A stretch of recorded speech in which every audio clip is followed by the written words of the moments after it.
If you're new to Hermes, you're probably going, well, what does quota bag mean? What do you mean by quota bag?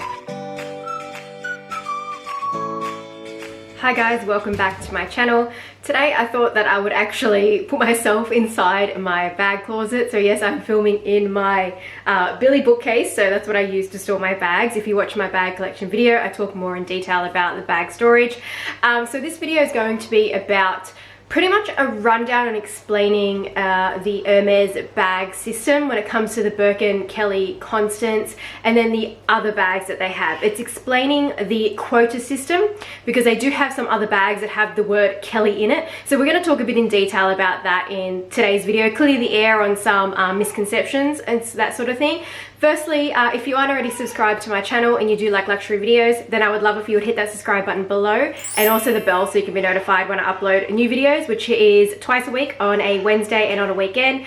Before I dive into the details of this video, I wanted to let you guys know that my coupon code with 7 Rue Paradise, 7RP is the insert company that I recommend, that they make the absolute best inserts for your Hermes, Birkin and Kelly. So I have here my insert for my Kelly 25, which is in the Raton style, and then I have my insert here for my Birkin 30. This is in the color Gris Tourterelle, that's the insert color, and this is the color Etoupe. So I do have a coupon code with them. I have a review video already, so I'm going to link that down below for a reference. The coupon code is POF30 for €30 off one insert, and then POF70 for €70 off if you want 2 inserts. Again, watch that review video so you can understand why I say that they are the absolute best inserts for your Hermes bags, 100% hands down. Okay, so I put the inserts back in the bags because I actually use those 7 Rue Paradise inserts to store my bags upright so they stay inside the bags. So I've just brought baby C over because he wanted to hang out with his mama, so I'm bouncing the bouncer while I film this video. Let's get into this video. So we're going to start off with talking about the Birkin and the Kelly as a quota bag, and I think that this is quite well known that pretty much everyone knows that the Birkin and the Kelly are they're quota bags. They're considered to be quota bags. And if you're new to Hermes, you're probably going, well, what does quota bag mean? What do you mean by quota bag? What I mean is that you're only allowed a certain amount of these bags per year, and they are a collective. So the Birkin and the Kelly, they are considered to be, like, obviously they're 2 separate bags, but they're considered to be one quota.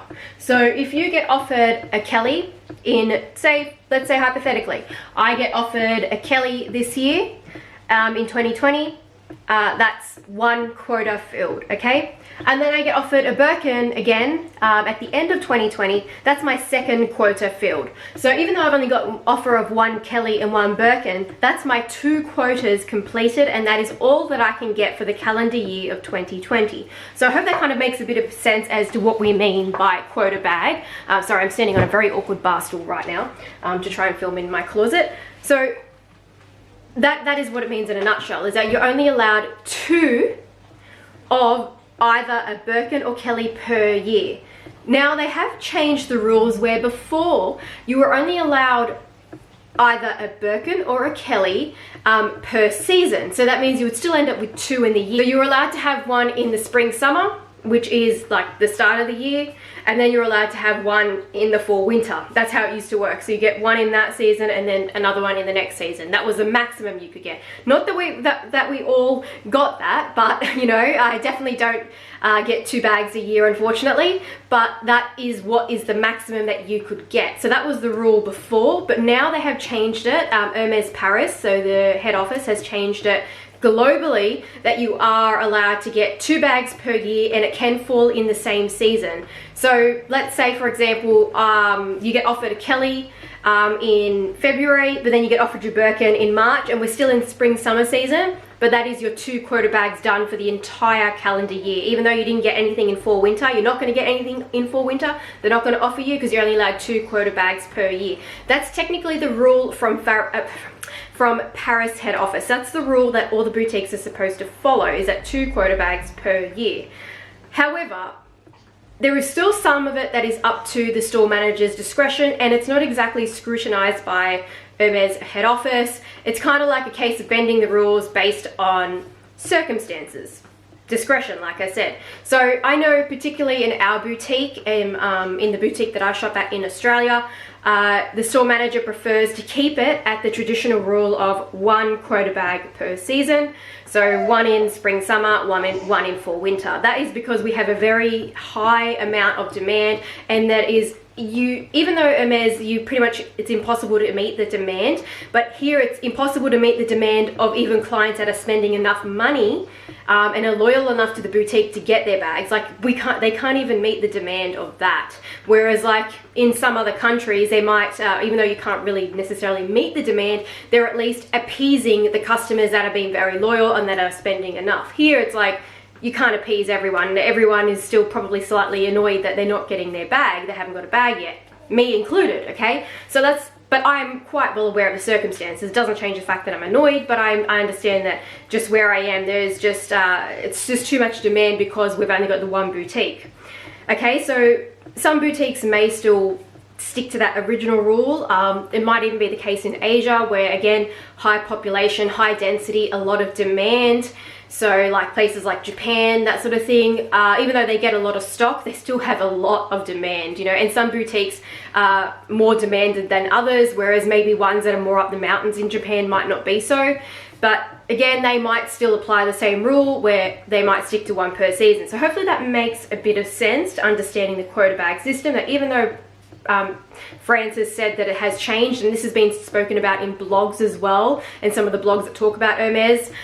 Speaking of which, I know that you guys have been asking me to do a blog. It is in the works. I am going to create a actual blog where you go and read and you can refer back to, because I know that you guys have given me some feedback that when I did the videos on the Hermes colors and that sort of thing, you wish that there was like just a reference point that you can go back to and read about it.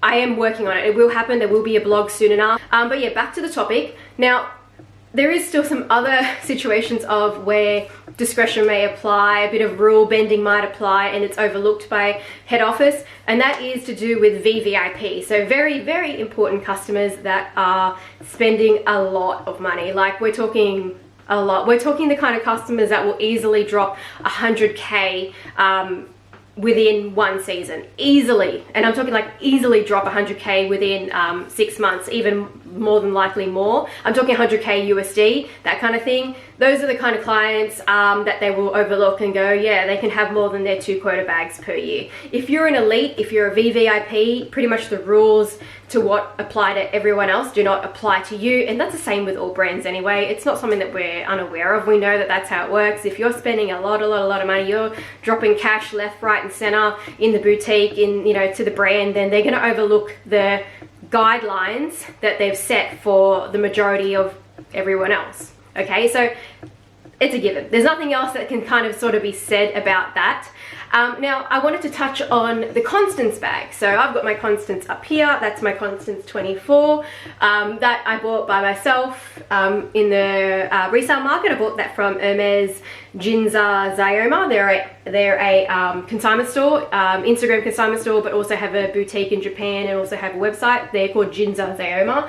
This one I bought from a reseller in Singapore, has a consignment store called JLIG99, and then the Birkin 30 is a boutique offer from the store, and then the mini ruler is also a boutique offer from the store. I did have another boutique offer from the store which I regretfully sold due to some mental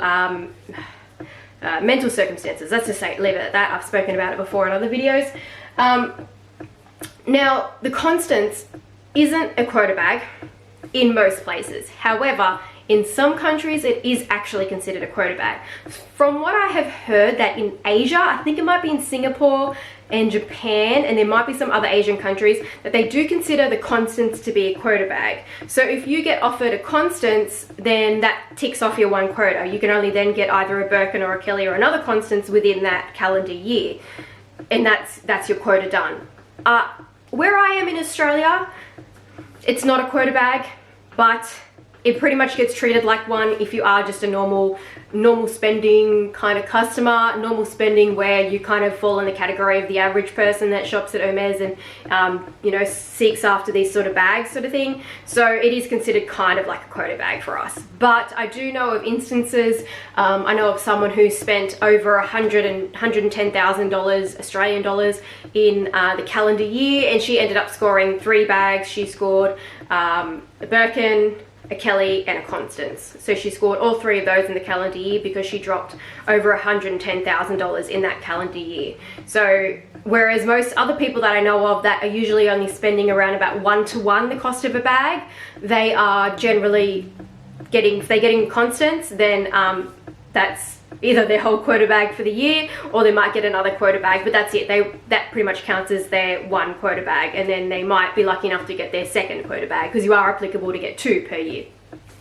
So hopefully that kind of explains it a little bit, because there is that bit of that misconception when it comes to the Constance. Yes, some places it's not considered a quota bag, but then it kind of does get, like, it's not technically, but it kind of does in a way, depending on the boutique demand and their stock levels and how they kind of, you know, do their offers for their clients. But then there are places where they're like straightforward, yes, this is considered a quota bag. We count this 100% as a quota bag, you know, like where they are a little bit more transparent in that. And I'm pretty sure that is in, I've heard that to be in Singapore, and I think it may have been in Japan that I heard that as well. Now, I don't think I really need to say any, I mean, I'm gonna touch on this a bit later, but really, you guys know that when it comes to these 3 elusive bags, you tend to need to always have some kind of pre-spending. You need to have some kind of history generally with the boutique. There are obviously exceptions where you may not need any history, or you might just be able to spend on the spot, which I know a lot of that actually. I know of even some places around the world where you can just go and spend on the spot and they will offer one of these bags even though you've never had any history at that actual boutique. But let's just say majority of cases when you do get offered the Birkin, Kelly, or Constance, you need to have some kind of history with the boutique. The only very clear-cut exception is with France. Obviously the I'm having a baby brain mind blank at the moment, you know what I mean. Yeah, in Paris, in Faubourg, I have an absolute mind blank as to what we actually generally call it. You know what I'm trying to say? Like, I don't know, baby brain, okay? You know what I'm saying. But anyways, in Paris, in the main store in Paris, I swear that's going to bother the crap out of me that I can't think of the acronym that we all call it as. That is where you can score a bag without pre-spending, even without history, without spending on the spot, anything like that, okay? So we already know that that's the exception, but the general rule of thumb is when it comes to getting offered these bags, you need to have had some history with the boutique, or you need to at least be spending on the spot to score the bags.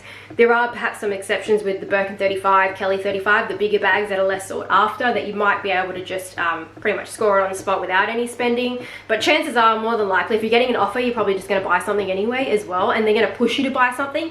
Like, you hardly hear of any cases where someone literally, even from France, like even in the Paris head office store, Paris main store, gosh, there's hardly any cases where anyone just literally walks out of the store with the bag and nothing else, like not even a twilly. You hardly hear of that. They're generally always buying something else, all right? Now let's move on to the next part of this video, and I wanted to talk to you about some other bags that have the word Kelly in it, but may or may not necessarily be considered quota bags. Now we'll start off with one that I think is pretty much, it's a bit confusing, but I think hopefully when I explain it, it makes a bit more sense. So the Kelly pochette and the Kelly cut, from what I understand, they do count towards quota bags, from what I understand. And the reason being is that they have actually been around for quite some time with Hermes, and they have been permanent bags that haven't like become discontinued. They have just been with the house for a long time. They do say the word Kelly in it, and that used to be the rule of thumb that we used to go off, is that if it had the word Kelly in it, it meant that it was a quota bag because I said Kelly.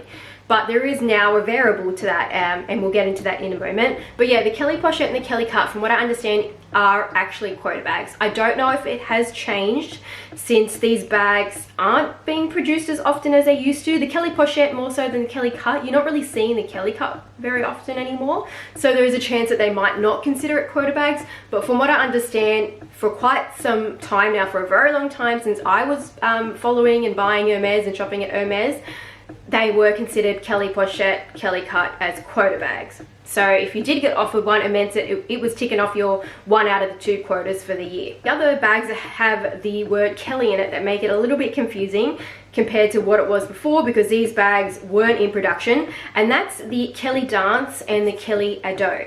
So these bags were from the Hermes archives. They were bags that they used to make, but they had been discontinued for quite some time, for quite a long time. I didn't go and check the history. I couldn't be bothered with that. Didn't have time for that. But they had been discontinued for a very long time, and they've only come back since, I believe it was 2019. They both got reintroduced in 2019, so they are now back. And they are not considered to be quota bags. Even though they have the word Kelly in it, they are not considered to be quota bags. But even though they're not considered to be quota bags, they still require you to pre-spend. So it's not like going and asking for a mini Evelyne, where chances are you may not need to pre-spend. Even an Evelyne PM, actually, an Evelyne PM is probably a great example. A Pickerton 22 even so, perhaps. Gypsy Air, those kind of bags, you can pretty much just go, I want to buy that bag, can I buy it? And done. They won't even check if you've had any pre-spending at the boutique. Those kind of bags. But whereas the Kelly Ado and the Kelly Dance, they are still considered to be desirable, kind of like the mini Ruly. Like the mini Ruly, more than likely, I know especially in Australia, and I know in Asian countries, you need to have some kind of pre-spending, some kind of history with the boutique in order to be able to get a mini Ruly or request one and have one ordered in for you, or waitlist for one, whatever the system is at your boutique. So yeah, Kelly Ado, Kelly Dance, you need to have pre-spending to get one. Now, the other variable with this is that, yes, you need to have pre-spending, but I believe, in my opinion, and I'm not 100% sure, but this is based on what I've kind of noticed, is that if you take one of these bags, the Kelly Ado, the Kelly Dance, unless you are a big enough spender, you're kind of eating at what you have already spent to get your actual quota bag, so your Birkin or your Kelly. We'll just refer to Birkin and Kelly being the main desirable bags, rather than confusing it and adding the Constance in the mix. So let's say hypothetically, all right, you have spent $7,000 with the boutique. You ask for a Kelly Dance. They give you a Kelly Dance, like a few weeks later your Kelly Dance comes and you buy a Kelly Dance. But you've already spent $7,000 with the boutique. And let's say that this is like your clocking tally towards getting the offer for your quota bag, your Birkin or Kelly. Now, you would think, oh, okay, so the $7,000 still continues on, and I should only have to spend like another $7,000 and I should get an offer. I have heard that when you go and accept like the Kelly Dance, Kelly Ado, it doesn't necessarily like reset your spend, but it kind of hinders it slightly. So let's say if you didn't take the Kelly Dance, hypothetically, you never took the Kelly Dance, you never asked about it. You might have gotten to around about $11,000 spend, $14,000 spend, and you might have got an offer for a Birkin or a Kelly at that point. But you've taken the Kelly Dance, okay? So we're now throwing it back in the mix that you've taken the Kelly Dance offer. So yes, you spent the $7,000, but now you might actually be pushed to spend even more. So generally, if you hadn't taken the Kelly Dance, you might have got an offer at 11 to 14K for the Birkin or the Kelly. This is a hypothetical, but this is based on like what I have noticed happening with people that have taken these sorts of bags and people I've spoken to, okay?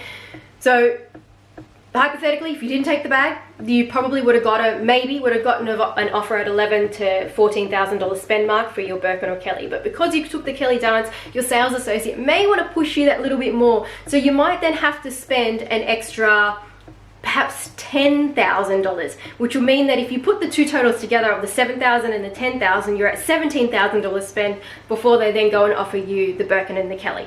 So you're kind of adding on to what you perhaps would have needed to spend in the first place to get these bags, because you've gone and taken the Kelly Dance, which is still a very desirable bag. People want the Kelly Dance. Even in the resale market, it's selling for a premium. It's a desirable bag. People like it. It looks very similar to a Kelly without the top handle, and it's got a lot of versatility. So that is kind of what I have noticed happening, is that if you do take these other bags that aren't quota bags but they're desirable, even the mini Ruly in some instances as well, especially if it's hard to get in your country, it does kind of eat into that clocking total that you've got towards what needs to sort of generally be spent in order to get the offer for the Birkin and the Kelly. It is of no secret that we know that you need to have some pre-spending We're not even going to talk about situations where people have gotten lucky and it's not the case. And there'll probably be scenarios where people are like, no, it's not the case. I got offered a Kelly dance after I got offered the Kelly dance after I spent 10,000. Then I got the Birkin and Kelly weeks later and I only needed to spend another 1,000. There are going to be situations of that, and each boutique is very different. But in a general scheme, we're talking about boutiques that are very in dense areas, highly populated, a lot of clientele, big demand. And you can see that the boutiques are always struggling to meet the demand. Then those are the kind of boutiques we're referring to where these kind of rules sort of start to apply, and you can't really blame them, because the sales manager needs to actually strategize how to appease people, you know, and that sort of way, how to reward the clients that are showing their loyalty and spending lots of money at the boutique and boosting our sales target. Because yes, they have sales targets. Sales associates have monthly sales targets, and then they have an end of financial year sales target for the entire boutique, which is pretty much what the store manager is, it's his KPI that he has to report back to head office with. All right, so we're not going to go into talking about situations where it's different. We're just talking about, like I said, those boutiques that are struggling to meet the demand because they've got dense population, high amount of demand, a lot of clientele, okay? I'm trying to nut that out just in case anyone comes at me and go, no, it's different, because there are always going to be those situations where it has been different for people, okay? The Kelly Ado is pretty much the same kind of thing in a nutshell to the Kelly dance. However, I feel as though the Kelly Ado is slightly not as desirable as the Kelly dance, but it is still the same sort of concept. If you take the Kelly Ado, you may be hindering your chances for the Birkin and Kelly, and pushing your required spend to actually get those offers, okay? Now, I think I pretty much covered everything when it comes to explaining the quota bag system, how those other desirable bags work, and how they might kind of affect your offers. Now, we'll talk about pre-spending. From what I have kind of analyzed by speaking to a lot of people from my own personal experiences, generally speaking, you need to spend 70% the cost of the bag in order to get an offer, and that's 70% on categories that are not leather goods. There are items within the leather goods category that do count, and I'm talking like the expensive Kelly wallets, the expensive Constance wallet. If you go and buy an exotic of one of those, that definitely sort of counts. I'm talking more so like Rodeos, bags, small SLGs like Bastias, Calvi. Those kind of leather goods don't really count all too much. They're very minimal commission. On a scale of commission, they're tiny compared to the other categories that do fetch a higher commission. So like, you know, your shoes, your ready to wear, fine jewelry, those sorts of things, they fetch a higher commission, and homewares for the sales associate. So generally you need to spend about 70% the cost of a bag. You know, that can include fashion jewelry, silks, like I said, shoes, hats, accessories, belts, that sort of thing. And usually you do get an offer, but from what I am hearing more so is that it's more so that you have to spend 1-to-1 the cost of the bag in those very dense populated areas with minimal boutiques, or with just so much clientele that they're struggling to meet the demand. They're generally making you spend 1-to-1. So that's a lot to do with in Asia, in Korea, even like Japan. They want the clientele to sort of reach that 100% of the cost. So if the Birkin costs $15,000, you have to spend $15,000 on other items, not including leather goods bags. But we've already said that. I know particularly in my boutique, it is definitely 1-to-1, if not more. It's around about the $20,000 Australian mark. That's typically what I find is happening in our boutique, because there's just so much demand. I live in a very densely populated area, and that's just the reality of it. I think things will only change if we happen to get another boutique here. What I'm saying with this is that it generally only applies to regular customers. And I'm talking like customers that have already scored once before, and they're already known to the boutique, so they're frequently coming in. They're just known to the boutique and they've already scored once. We consider those regular customers. So this is usually what that applies to. I think that the only time where this doesn't always apply, where it can be all over the place, where you might not even need to spend 70%, you might only need to spend 30%, 40%, the cost of a bag, 50% the cost of a bag, or you might even have to spend, you know, 125% the cost of the bag. That is when it becomes all over the place, is when it's a new customer. There is so many very different experiences that I have heard of when it comes to new customers. I have heard of people only having to score after spending $7,000, and that included them buying a handbag as well in that $7,000, and then they get offered a Kelly bag. I have heard of people, you know, spending $5,000 and they get offered a Kelly 32. However, Kelly 32 is not as desirable as the 28 and the 25, but you know, I've heard those sorts of situations. I have also heard of situations where people are still chasing their first bag and they've already hit 1-to-1 and they still haven't got an offer for their first bag. So it is very wide open when it comes to scoring your first bag. You really don't know. I think, in my opinion, based on the consensus of me speaking to so many people, reading on the forums, I've been a member on the Purse forum for so long. I've been following a lot of people that buy Hermes for a very long time, and most of them, when it came to scoring their first bag, and this is kind of going in the past 4 to 5 years, they usually have only needed to spend around about 50% the cost of the bag, and then they score. When it comes to the Kelly 35, the Kelly Birkin 35, they are a different scenario because they're not really desirable at the moment. No one really wants those big bags. Like, they're not as sought after as a smaller bag, so the spend on those is, I would say, in my opinion, is probably not as much. You probably don't need to spend as much to get one of those, or you may not even need to spend really anything at all. You might be okay to just buy one cashmere scarf on the day, and then you'll walk out with a Birkin 35. This is more so talking about the bags that most people are asking for right now, which is the Birkin 30, the Birkin 25, the Kelly 25, and the Kelly 28. Everyone is really asking for those bags right now, and it's still a little bit of the Kelly 32, because I feel as though, in my opinion, Kelly 32 is still a classic size. So I think that pretty much covers everything. That's about all that I've kind of sort of gathered based on speaking to a lot of people, my personal experiences. I can tell you that my personal experience, about 4 years ago, yeah, my personal experience is that my first bag was easy to obtain. It wasn't very hard. I only had to spend about $5,500 Australian to score my first bag.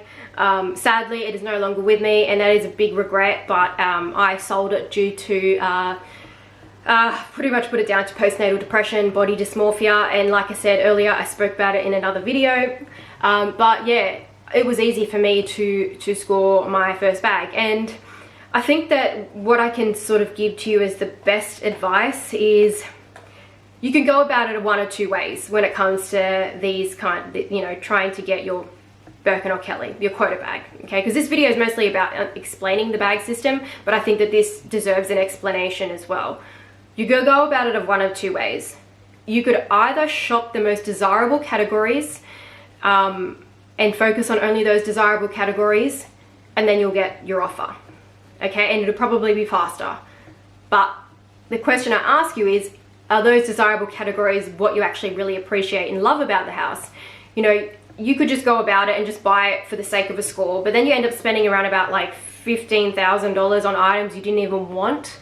And those items, if you didn't want them and you decide that you're going to resell them, I can pretty much guarantee you they do not hold their value in the resale market. Fine jewelry, I see it all over the pre-love market, and it sells for like 50% of the value if you're even lucky. Homewares, again, same sort of thing. Ready to wear, definitely the same sort of thing. I have seen the ready to wear sell for very cheap in the pre-love market. For example, I know that an Hermes leather jacket is about $15,000 Australian. I seen one on Vestiaire Collective with the Medor buttons for $800 Australian. The Bride's de Gala cashmere sweater that they had, I think it was in it was the end of 2018, and that was, I believe that was, at the time, it would be close to $4,000 Australian, and that's a trendy piece. It's still a nice piece as well. It's not dated or anything. It doesn't look old or anything. I see that on Vestiaire Collective for $1,000 Australian. That's to put it in a bit of perspective. Yes, you could go and just drop 15K in the desirable categories, get an offer hard and fast from your sales associate, but if you're planning on reselling those items, you would be lucky, very lucky, to even get 50% of the cost of what you spent on those items in those homewares, ready to wear, like clothing, I'm talking actual clothing, and gold fine jewelry. You'll be lucky to get 50% back. And then, so what's that? You get back $7,000, and then you pay $16,000 for a bag. So even if you get $7,000, so you've spent, like, you know what I mean? Like, if you decide to resell those items, and all up your cost is $23,000 for the bag, when you probably could have gotten exactly what you wanted then in the resale market for that price, if not less, actually less. So I just want to put that in a bit of perspective. The other way you can go about it, so the other way is that you buy what you actually genuinely love. And that may not always be in the desirable categories. And this is the boat that I fall into. I buy the items that I love. I love the Hermes house. I love what they offer. I love their Oran sandals. I love their Oasis sandals. I love the Calvies. I love, you know, I love the Rodeos. Probably shouldn't, but I do. I love their bag charms. I love their fashion jewelry. I love all their shoes, pretty much. I love their sneakers. There's so many things that I love about the house, and I'm addicted to their twillies. I buy the things that I actually love. I do not deliberately try to buy in desirable categories to score a bag. So that is where I fall short of getting offers hard and fast and quickly, because of the fact that I don't just shop in homewares, ready to wear, getting the cashmere coats, getting the leather jackets. You know, I don't just shop that, and I don't just go and buy the $13,000 Collier de Chêne gold bracelet with the diamonds. I'm not going and buying in those categories. Do I like items in those categories? Yes, I do like some of the items in the ready-to-wear category, especially the men's category. I find that to be very youthful. There are items in the women's category that I like. Homewares are not so much, so there's probably only a couple items I like in there, and there probably would be nothing else after that if I ever bought them.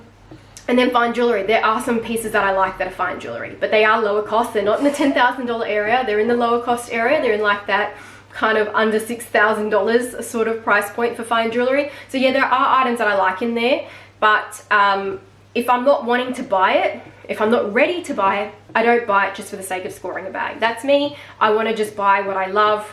And the good thing is about when you go the route of, I mean, because like I said, it is subjective, because you might be the person that loves their homeware, their ready to wear, and their fine jewelry. You might be the person that loves that. But I'm saying most people, a lot of people tend to more so like their leather goods, you know, their bags, their SLGs, their fashion jewelry, their click-clacks, the Kelly dog bracelets, the CDC bracelets, their twillies. A lot of people like that stuff. The good thing about those stuff is that even though it's a slower, very slow wait to get an offer, and you usually need to spend kind of more than what the other person does who goes and shops those desirable categories, the good thing is that A, you have items that you love, and B, if you decide that you're bored of those items and you're like, you know what, I want to change it up, I'm not using this click-clack bracelet anymore, I want to add some new ones in, but I'm not using this black one, I'm going to resell it. They actually sell for a lot better in the resale market. They don't generally never go less than 50% of the price. Only shoes are a bit funny, except for Orans, they're good,